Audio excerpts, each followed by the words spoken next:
নামাজ আমার চোখের শীতলতা। আমরা বুঝতে পারলাম যদি আমরা নামাজ পড়ি তাহলে আমার নবীর মধ্যে, আমার নবীর চোখের মধ্যে শীতলতা পৌঁছাবে। আজকে যদি আমরা নামাজ আদা করি তাহলে আজকে আমরা আল্লাহর সঙ্গে দিদার পাবো, আল্লাহর সঙ্গে ভালোবাসা লাভ করতে পারবো। বিরাদরানে মিল্লাতে ইসলামিয়া, আল্লাহ তাআলা বলছেন কুল ইন কুনতুম তুহিব্বুনাল্লাহ, হে আমার মেহবুব আপনি বলে দিন যারা আমার সঙ্গে ভালোবাসা লাভ করতে চায়, যারা আমার নৈকট্য প্রাপ্ত বান্দা হতে চায়, যারা আমার প্রিয় বান্দা হতে চায়, যারা আমার খুব কাছের বন্ধু হতে চায়, তারা যেন তোমার সঙ্গে ভালোবাসা করে, জোরে বলুন না সুবহানাল্লাহ। তারা যেন তোমার সঙ্গে ভালোবাসা করে। তোমার সঙ্গে ভালোবাসা করে কি হবে? আরে আল্লাহর ওলিগণ, আল্লাহর ওলিগণের সঙ্গে যদি আপনি ভালোবাসা করতে চান তাহলে তোমাকে সর্বপ্রথমে উলামায়ে কেরামের দামন ধরতে হবে। আর যদি তোমরা উলামায়ে কেরামের সঙ্গে যদি ভালোবাসা করতে চাও, ভালোবাসা পাঠাতে চাও, তাহলে সর্বপ্রথমে তোমাদেরকে তালেবে ইলমের সঙ্গে মহব্বত করতে হবে। এইভাবে করতে করতে তোমরা যদি নবীর সঙ্গে মহব্বত করতে চাও, নবীর সঙ্গে ভালোবাসা করতে চাও, তাহলে তোমাদেরকে আউলিয়ায়ে কেরামের সঙ্গে মহব্বত রাখতে হবে। আর যদি আল্লাহ তাআলার সঙ্গে ভালোবাসা রাখতে চাও তাহলে তোমাকে নবীর সঙ্গে মহব্বত রাখতে হবে। জোরে বলুন না সুবহানাল্লাহ। বিরাদরানে মিল্লাতে ইসলামিয়া, আমার নবীর হাদিস বর্ণনা করতে হযরতে আবু হুরায়রা রাদিয়াল্লাহু তাআলা আনহু থেকে বর্ণিত।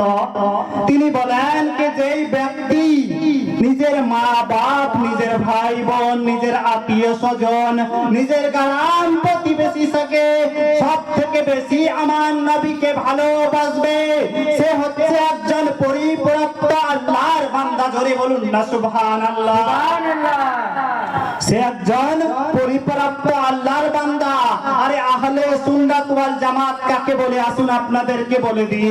বিরাদরানে মিল্লাতে ইসলামিয়া, আহলে সুন্নাত ওয়াল জামাত ওকে বলে যে নবী সাল্লাল্লাহু তাআলা আলাইহি ওয়াসাল্লামের সুন্নাত যে প্রতি চলে। সাহাবায়ে কেরামের জামাতকে বলে নবীর জামাত। বিরাদরানে মিল্লাতে ইসলামিয়া, আমার নবী বলছেন তোমরা আমার নবী, তোমরা আমার সাহাবা কেরামের পথে চলো। তোমরা যদি আমার সাহাবায়ে কেরামের পথে চলো তাহলে তোমরা আমার নবীর পথে চলতে পারবে। জোরে বলুন না সুবহানাল্লাহ। তোমরা আমার নবীর পথে চলতে পারবে। বিরাদরানে মিল্লাতে ইসলামিয়া, আমার নবীর বংশধর এমন একটি বংশধর, আমার নবীর বংশধর কোথা থেকে আসে? আরে আমার নবীর বংশ হযরতে ইসমাঈল আলাইহিস সালামের সাথে আসে। ইসমাঈল আলাইহিস সালাম এইভাবে করতে করতে হযরতে আদনান, হযরতে কেনান, এইভাবে করতে করতে হযরতে আব্দুল মুতাল্লিবের নাতি আমার নবী সাল্লাল্লাহু তাআলা আলাইহি ওয়াসাল্লামের সঙ্গে বংশধর মিলে। জোরে বলুন না সুবহানাল্লাহ। আমার নবীর বংশ হযরতে কেনানের সঙ্গে মিলে, হযরতে হাশিমের সঙ্গে মিলে, হযরতে আবু হানিফা রাদিয়াল্লাহু তাআলা আনহু এমন একজন বিরাদরানে মিল্লাতে ইসলামিয়া ইমাম, তিনার বংশ আমার নবীর বংশের সঙ্গে মিলে।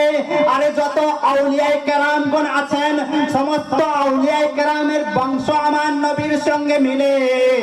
আমার নবী সাল্লাল্লাহু তাআলা আলাইহি ওয়াসাল্লাম এমন একজন নবী, আমার নবীর দাদা জান হযরতে আব্দুল মুতাল্লিব। আরে আব্দুল মুতাল্লিব এমন একজন লোক, আমার নবীর দাদা জান কাবা শরীফের তাওয়াফ করতেন। করতে করতে একজন আওরাত আমার নবীর কাছে এসে আরজ করলো, ও আব্দুল মুতাল্লিব, তোমার বাড়িতে তোমার নাতি জন্মগ্রহণ করেছে, তুমি এখন তোমার নাতির কাছে চলে যাও, তোমার কত জন্মগ্রহণ করেছে। যখনই আমার নবীর জন্মগ্রহণ করলো হযরতে আমিনা রাদিয়াল্লাহু তাআলা আনহা বলেন, যখন আমার ঘরে আমার লাল জন্মগ্রহণ করে